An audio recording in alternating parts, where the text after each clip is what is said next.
அம்மா கொடுத்த health drink ஒரு சின்ன பையன் வாழ்க்கையை மாத்துச்சு. எப்படி தெரியுமா? ராம் தினமும் ஸ்கூலுக்கு போகும்போது அம்மா அவனுக்கு ஹெல்த் ட்ரிங்க் செஞ்சு கொடுப்பாங்க. ஆனால் அந்த சுவை அவனுக்கு பிடிக்காது. அம்மா பார்க்காத நேரத்தில் அவன் என்ன செய்வான் தெரியுமா? ஜன்னல் வழியாக வெளியே ஊற்றிட்டு குடித்த மாதிரி நடிப்பான். ஒரு நாள் ஸ்கூல் ஸ்போர்ட்ஸ் டேயில் ஓடும்போது கொஞ்ச நேரத்திலேயே சோர்ந்து உட்காந்துட்டான். அந்த நேரத்தில் தினமும் ஹெல்த் ட்ரிங்க் ஊற்றின இடத்துல இருந்த சின்ன செடி இப்போ பசுமையான ஸ்ட்ராங்காக பெரிய மரமாக வளர்ந்து நின்றுச்சு.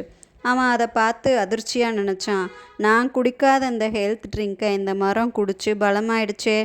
நம்மளும் நமக்கு நல்லதுன்னு தெரிஞ்ச விஷயங்களை கஷ்டம்னு செய்யாமல் இருக்கோமா? அது நம்மளை எவ்வளவு பின்னாடி கொண்டு போய் சேர்க்குதுன்னு யோசிச்சிருக்கீங்களா? அம்மா மெதுவாக சொன்னாங்க, ஹெல்த் ட்ரிங்க் உடம்பை பலப்படுத்த மட்டும் இல்லை, நல்ல பழக்கத்தை கற்றுக்கிறதுக்காகவும் தான். நமக்கு நல்லதுன்னா அது சுவையாக இல்லைனாலும் எடுத்துக்கணும். சின்ன பழக்கங்கள் தான் வெற்றியை உருவாக்கும்.